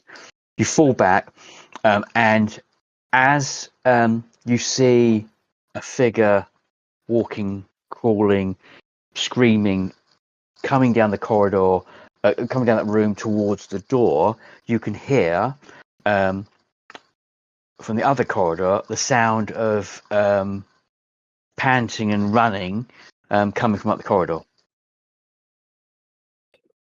And the panting and running, or the panting certainly, is distinctively Welsh in its tone. Boyo, boyo, boyo. Yes. Fucking sheep, but I can't do a Welsh accent. Spent 9 years there, can't do a Welsh accent. Really annoying. Charging down the corridor. So Dracula on fire. His clothes are burning. The women in the back they're just their hair's burnt. Now would be a clothes burnt. perfect time for Standish to turn up with an RPG to lob in there as well, wouldn't it? But in the absence of her, I'm just going to. If we see You don't need to have sign of Standish them, because River and Dander are running down the corridor. Dander, as we said earlier, would have picked up an RPG anyway. okay. So what are you waiting for? Shoot the damn thing! Okay, so this thing. So he's what can he do? He can't turn into a wolf or bat because it's only sunset or midnight. Can't turn into a mist because there's fire everywhere. Sunlight. What he can do, I'll tell you what he can do. He can eat lead. So he can't. He's actually you screwed him in terms of what he can and can't do for his powers. I would get mesmerism. Mesmerism. He can't use mesmerism because the room is on fire. Sunlight prevents use of all vampiric powers. Okay, so he is going to charge at you. Right. Full clip into him. Yep. Okay. Yeah, full clip into him, and I'm going to put my minimum 2 point. I've only got 2 points in shooting, but I'm going to put them into shooting. This is how it's going to go. You three are going to get a pop at shooting him. He's going to get an action, and then Dander turns up. Okay. So I'm going to go for. I'm going to shoot. So you're shooting through. You're shooting through the instead of it's more precise shooting because you're shooting through a doorway. Yeah. Into fire. So you hit him. That's good. Roll D6 plus 5. 11 points. Nice. 11 points. That knocks him back. That knocks him back a huge amount. So, yep, that knocks him back a huge amount. That was quite a. In fact, he goes down on one knee. Try and stop himself. I'll just shout in the room and go, "That's for all the farts." Mim. Right, I will fire as well. Another burst. Okay. If he's in range. He's in range. Yeah, you're shooting down. Yeah, he's definitely in range. How many points to put in?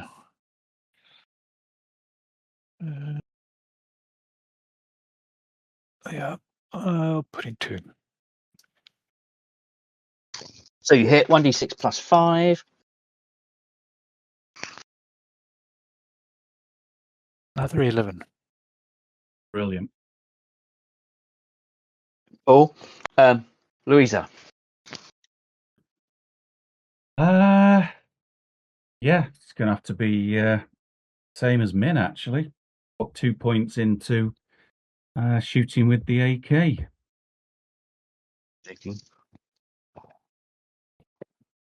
Oh, that's a bloody miss, isn't it? So yes, no. It's only a 3 to hit. Oh, in that case, bloody lucky. Are we still on D6 plus 5? D6 plus, yeah. Come on, guys. Get in. Another 6. Excellent. Not all of that got through his hit threshold, but you've done a lot of damage, and you can see bits of flesh have been. Well, he's on fire, but that is 30 points of damage. That's 3 clips that have hit him. So 30. That's 30 bullets that have hit him, and he's gone down to one knee, and he tries to get up again as you hit him again, and he goes back on his back, but you can still. This thing's on fire. He's still climbing up and getting ready to come after you again. Behind him, as the flames die down a slightly bit, you can't see anybody. It's like the women have collapsed in a burning pile of mesh. I'm going to say that he has lost his action for this round because there's very little he can do until he gets up. He's taking damage from the fire each round. He's been hit with a machine gun. So yeah, and you knocked him down because he's done 30 points damage. So yes, he's going to get up next round. Dander runs in the room with River. Excellent. Right. Because ideally we need to stake him, but Well, sorry, I was you've you've thinking got that. Nikolai to act before Shirley comes in the room. okay. Well, Nikolai can take another shot, I guess, because he's again he's got a gun. So although he's used up all of his, I got him to use all of his shooting to hit the fuel tank, but he can still just make a shot. So He has 10 bullets left. He used 10 against the first guy, 10 to shoot the petrol can. Is 10 is one shot left before he has to flip the so he rolled a Yeah. 5, so he hit him. yeah. Is that 1d6 another plus. 1d6 plus 5? Yep. And that's another 7 points of damage. So again, he does that, and then he'll then flip the clip. So this is kinetic energy just punching him, knocking him down. And that's a good thing. rather- I get you. Like you say, it's keeping him on the ground at least. But I guess we're still going to have to stake him, aren't we? Yes, he's trying to get up again. The fires have died down, and now Shirley comes into the room with River. River's carrying an AK-47. Shirley Danger has an RPG, and in her pocket is one more rocket. So, oi, Dander, chappy with the wings, rapid fire. It's a Doctor Who thing, isn't it? 5 shots rapid. Yeah, 5 shots. Fire in the Dander, hole. use that bloody thing. So she runs up to the corridor, chucks it on the shoulder, and make a roll. Cracker, racker, boom. So she has got. I've got her sheet here. Bear with me. She has got a shooting of 2. Well, okay, she's going to shoot. I'll put all 2. I'll put 2 points in because again, don't want to risk many misses here if we can help it. It's a fire and forget weapon, really. Yeah. Right. So she got 4. So nobody's standing behind her because you wouldn't. no, that would be a bad idea. An exhaust. I guess we would know enough about out. these things to not stand behind her. Yeah, I think I don't think anyone in the Western world over the age of 15 does not know what that RPG looks like or what it does. Fires out the back. It's not the American fire and forget one. It's slightly different because it shoots its thing out the back. But that thing, I think everyone knows what it looks like. Yeah. So it shoots forward, and it hits Dracula with the full force of an RPG. And there is an almighty explosion, knocking him back towards the pile of burning coffins. The entire dungeon, the entire cavern shakes and bits of shit fall from the ceiling. But he has been hit and he is down. And you could see his body's shaking a little bit, but he's been hit by an RPG. And, 40 rounds of ammunition.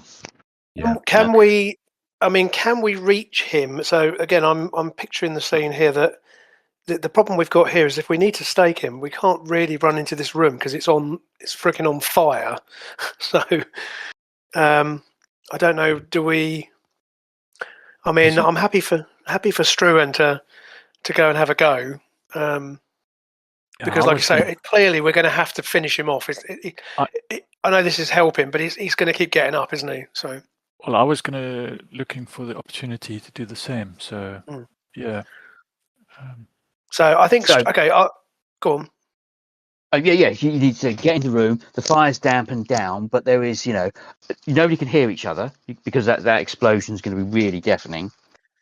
Okay. Well, Struan's going to run in. Then he's going to sort of cover his face as best he can, because, like you say, and you see he'll pull out the stake, and I'm going to try and get to him and stake him because, again, I think this is our opportunity to finish him off. So I think we've got to finish him off. So I'm going to back Struan up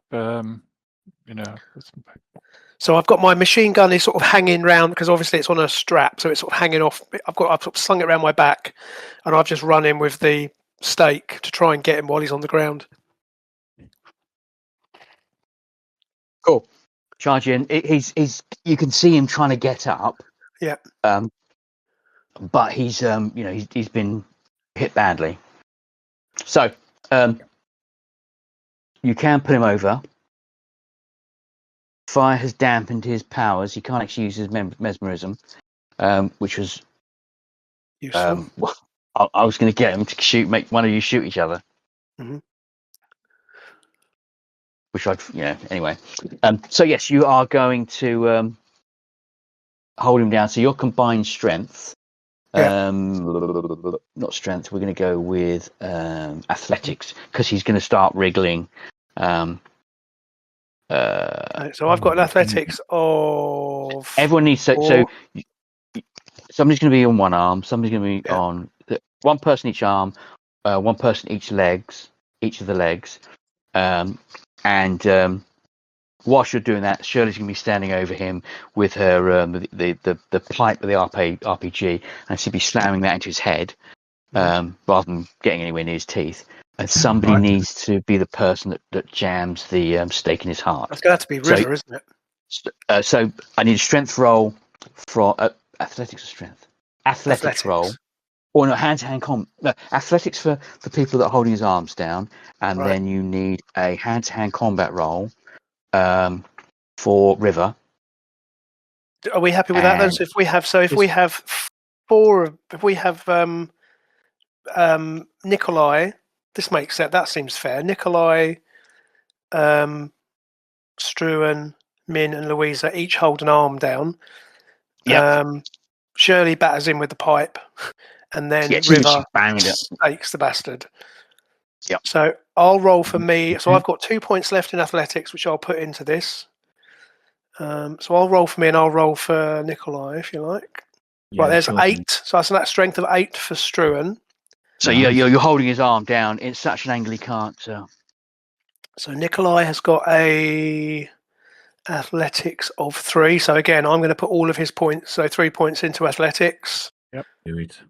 There you go. So that's a 6. So so we're managing to hold him down. That's two of his limbs restrained. Yep. I'll roll for Louisa now. It's +3. That's the last of me athletics.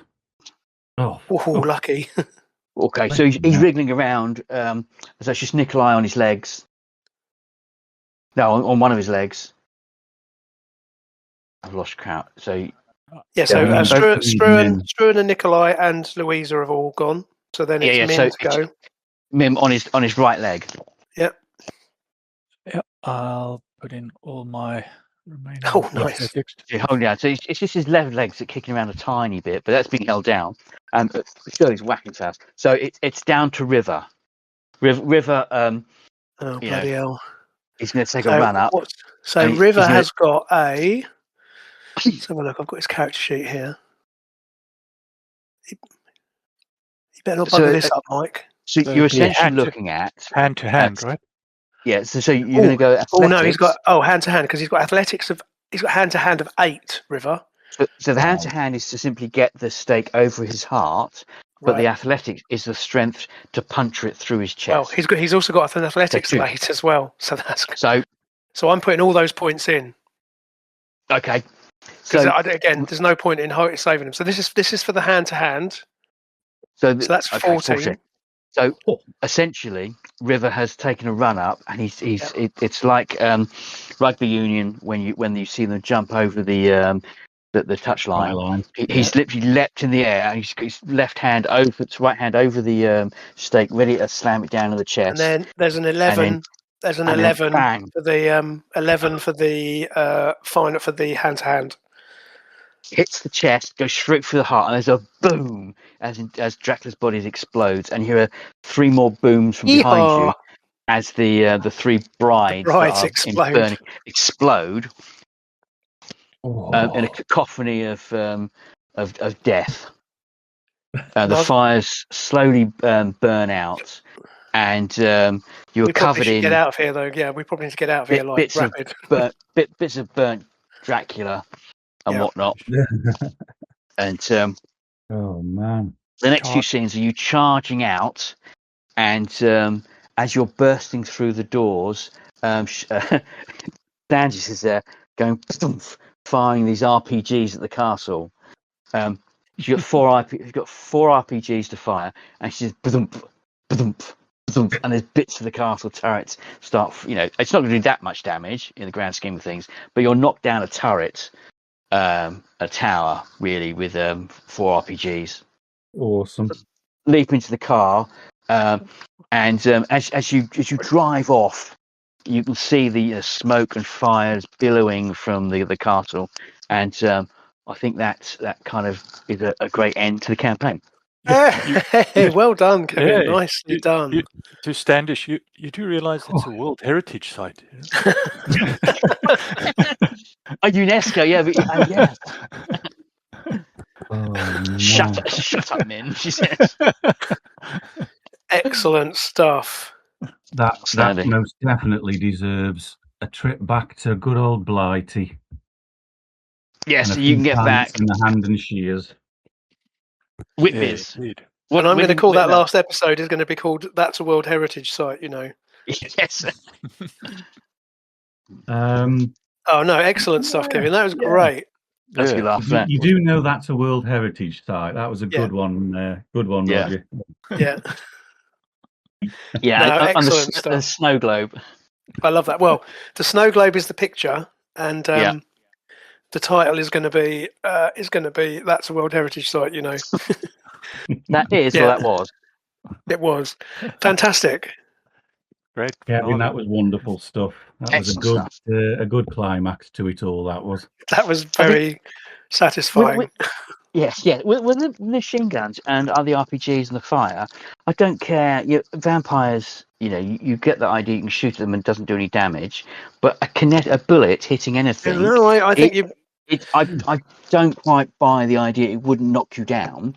I think you make perfect. I think you make perfect sense. I hadn't really thought about it, but as you say, that's the thing of, modern day weaponry versus vampires. Yeah, you're right. A machine gun in the face is going to hurt. It's certainly going to inconvenience you. I mean, his hit threshold was 7, so you had to get over 7 to actually do damage and hurt him. Wow. But you're still hitting with 10 bullets. Yeah. That's going to hurt, and the fire's going to hurt. Even if it doesn't kill him, it's going to hurt. It's not like you're immune to the pain. And having the fire, annoyingly, removes all his vampiric powers. Because my plan was, as you come in, to get one of you to start shooting the others. Yes. No, I think that was very satisfying. Yeah, it surely has to run in with the RPG. Really, I mean that's perfect. I slamming his head with the pipe of the the RPG is really definitely a Shirley thing. Yeah, no, 100%. No, it was that. Yeah, that was great. No, like I say, that was a very satisfying. Way to finish him off. That was great. Excellent. Cool. Wonderful. Thank you very much. Yeah, thank you, Kevin. That was a good laugh. I did enjoy that. Yeah, I really did. I mean, you can with the Dracula dossier, you can actually have a humongous campaign, even over 3-4 years, investigating everything under the sun.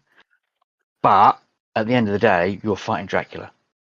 You can go down the rabbit hole of as I did. I picked all those other vampires to go and kill: Bethany, Lilith, and the whole. The only real big twist was using Brian Lumley's vampires as a bit of a thing, which I quite like Brian Lumley's vampires. Yeah, but yes, I mean. No, but I think that's a good. And that's what was that about 16 months? Yes, so it was 21 episodes, 21 sessions, give or take, and then. I mean, no, I think it was very satisfying, and again, I think it's nice to have it wrapped up. And I did enjoy using those characters, especially as I've been rewatching Slow Horses again. So it's been fun. And I think they would handle it, but they would handle it in a quite incompetent way, because they are, despite them being the slow horses, they are actually quite competent, mostly. Yeah, I agree. Well, So yeah, I think certainly compared to the average person. yes. Yeah. I mean, they're not quite spooks. That was the old Spooks TV series. Yeah, well, they were a bit more efficient, weren't they? Yeah. Yes. Yeah. But no, that But was cool. really good. It's a shame Rohit couldn't be with us tonight, but Yeah. hopefully Yeah. he'll be back. And So, so I guess that's it for the year, isn't it? That's it. that's it. Yes, Christmas is coming. Christmas is Christmas has coming. come. Yeah. Merry Christmas, one and all. Merry Christmas, one and all. So am I right in thinking that you're looking to ramp up at some? You're going to start up. Is it Simbarum? Is that the thing you want to do next? Yeah. So yeah, I quite like the idea of doing Simbarum. So the idea with Simbarum is it is a huge campaign, about the size of this one. However, there is an opening sequence which is a self-contained part. So we'll do that. That'll take a couple of sessions, and then depending on how everyone feels, we can then move on to the rest of the Throne of Thorns campaign, or just do that and then do something else. So it's not. So yeah, the opening sequence is a self-contained prologue, should we say, for the entire campaign. But we'll do that because I don't think I've run fantasy for anyone for a while. I've run Simbarum convention stuff, but not. I don't think for the Crawley mob. I don't think I've run fantasy at all. No, I don't think you ever have. So, and Simbarum is quite a dark fantasy. So would session 0 be character creation, or would So we do yes, that, would we do that out of session somehow? We can do. And when would this be? Because 3 weeks today is actually New Year's Eve. No, it won't be New Year's Eve. No, So- I didn't think so, but I'm not gonna start my. So because obviously I don't know, Roger and Ant. I guess you know, or you don't know, but so I've been running technically Golden Heroes, although last session we did the pulp game, and my next session is Christmas Eve, which obviously isn't happening. Then the session after that is my birthday, so I'm also not going to run a game that night because I'm assuming I'll be doing something else. So I'm not going to get back to my campaign until the end of January. So I don't know whether we aim for. So the 21st, 21st of January works quite well as a kind of an opening creation. So what I'll do is I might dig out some NPCs, some pre-generated characters. I've just downloaded. You can download. There is a quick start which I've just downloaded, which comes with some. Because I looked at that earlier on. So there is a quick start with some pre-gens. But it's the free league system, isn't it? So I don't think characters creation is massively complicated. I think it might be fun to do a session 0 so you can sort of explain a bit of the background and maybe we can then knock up some characters. That sounds like fun. Also, what I might propose, I know again, just as a bit of forward thinking, because I've got a couple of things I would like to throw in. At some point, so I would really like to run the Space 1999 game, but there's a quick start for that, which would be a couple of sessions. So maybe once you've done Simbarum, once we've done a bit of Simbarum to see how we get on with that, I'll throw my hat into the ring with that because I'd really like to run that at some point. I think this group might be a better fit because I'm sure at least Ant has heard of Space 1999, even if you. Oh God, yes. And like I say, Maya's on the team. I'm happy. I'm not doing season 2. As I say, there's a couple of other things again, which as the year goes on, I might propose to do as one-off things. Because again, I'm planning to get back to Golden Heroes in the other group. Although I might do something again. I might think of something else to do with them. But yeah. So I'm currently writing a big Masks of Nalathotep style sized campaign for Golden Heroes, which is world spanning, which I'm probably not going to run till at least 2027, I think. Sure. Yeah, I mean, I'm in. Like I say, because I'm my Golden Heroes group. My plan, as you know, is to go through the published adventures. So yeah. I will So I'm not probably going to run keep it me busy for most of next year. Yeah, so until you finish your Yeah. Golden Heroes thing, I'm not going to run it. I'm not going to touch Golden Heroes until you've done your bit. Yeah. Okay. Well, I've had two games going at the same time. Of course, because this was a Golden Heroes group at one point, wasn't it? Because of course we did your Golden Heroes. Oh yeah, we did the Mirrors of Shalott and the and the year 1980. The year never was. Yeah, no, that's quite that would be a nice symmetry to that. No, I think that's exciting. I mean, I'm excited, obviously, but yeah, I want to try and carry on with it. Like I say, I'm running the published ones, which I'm going to carry on with at the end of start off in the end of January, and then try and crack through the rest of those next year, and then hopefully get back to Star Trek at some point. But who knows? Because I'm enjoying Golden Heroes, and everyone else seems to be having fun with it. So, yeah, cool. All right then. Cool. Well, listen, lovely. Thank put my oar in. Yep. Yeah. It Please. is Golden Heroes that I am. I mean, I know you wanted to do Marvel. I've still got to get into my loft, but I'll try and figure that out. But with my Golden Heroes campaign, with my other group, they've just had the teaser for a homegrown adventure that I've developed with the AI. Yeah. Bless her. The story has sort of wound itself around another team of heroes being the central focus. So I'm not actually going to make the Murgatroyd people the stars of this particular adventure. But I am wondering, especially if we can get Rohit on board, because that'll then be 4 of you. Let me pause you there. Yes. Go on, what? I'm in. Yes. I mean, it goes without saying, really, doesn't it? Well, basically, it would be you lot. I don't mind if you want to make your own characters, but Steve's reference, Balor was going to be one of these particular people. Oh yeah. And I had got pre-gen characters in mind that I'll discuss that with you at some point in the future. Sure. But basically, to have you lot as the focus group who get to do the scenario properly in the main. Yeah.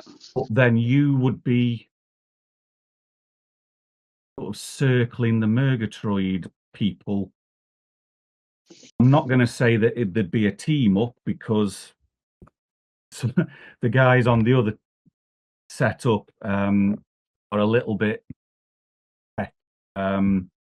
neg.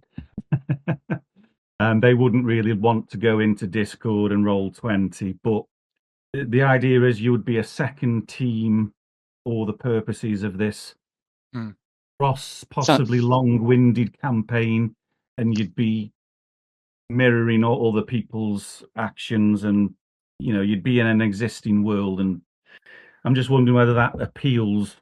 Yeah, definitely. Way. Yeah, absolutely.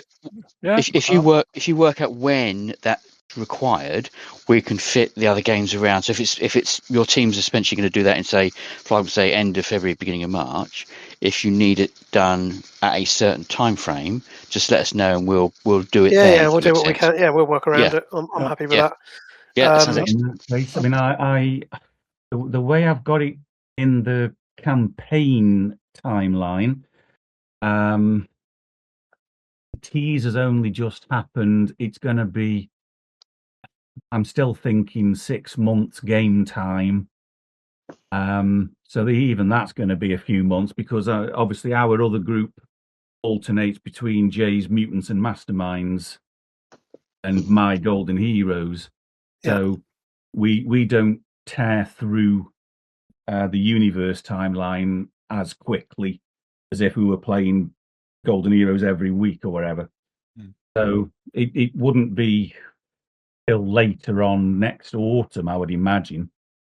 No problem. Yeah, I'm certainly interested. 100%. Yep. Always.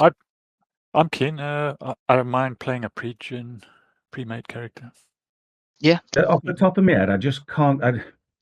Basically, I invented a prophecy, and there's 4 characters involved, and I just, apart from Balor, I can't remember who else was involved. I think one was the Atlantean woman that I invented with the sort of power staff. That was one of my 52, like you were doing, Steve. Yeah. She was literally one of the first few, so it's quite a while ago. You've probably forgotten about her. No, I think I do remember that. I remember the power staff. Yeah. Fair enough. So yeah, I mean that's what it is. I just thought it might be fun if you're up for it. One other thing I'm going to mention as well before we wrap up is because the other thing that I want to try and do next year is I want to try and have a go at running Icons, which is the superhero game that's done by Steve Kenson, which is kind of Fate-ish, but it's, and I don't know if I'm sure Roger's probably not familiar with it. I don't know. I know Kevin's vaguely familiar. No, I don't know anything about it. But it's a superhero game that I've got a lot of affection for, and I've just never had the chance to run it. And I'm one of my things that I'd like to try, because I've challenges of things I'd like to try and do. So that's one that I really want to try and run something with. I've got plenty of adventures and that for it, because I pretty much buy everything or acquire everything that comes out for it. But Right. I've never run it. What system did you It's say? called Icons. Oh. So it's a superhero. It's described as being superhero light, but it's essentially, it's a bit like Fate in that you roll dice and you add to it or subtract from it. And you have qualities. So instead of having aspects, you have qualities. So you have certain descriptive things which you can apply in situations. But it's a bit more traditional than Fate, but it's kind of a halfway house. But it's meant to be quick. I've struggled with it because, like I say, it's a game I really like. I've got the physical book. I've got a load of PDFs that I tend to pretty much pick up everything that comes out for it. Right. But never got around to running it. So that's another thing. A little thing I'd like to do is to have a go at just running probably just a one-off of that, just to try it and see how it goes. Again, look, Golden Heroes is number one, but again, Icons is something I'd like to at least have said I've run, if only once. Yes. So again, that'll be on my list of things that I could slot in as a fill-in for some time next year, depending on how other things pan out. I'll just throw that out there as well. Yep, sounds like a plan. So anyway, cool. Sounds Thanks good. again, Kevin. I suppose we should, at that point, should probably say thanks again. And Yeah. I'm going to worries. stop the recording now. Cool.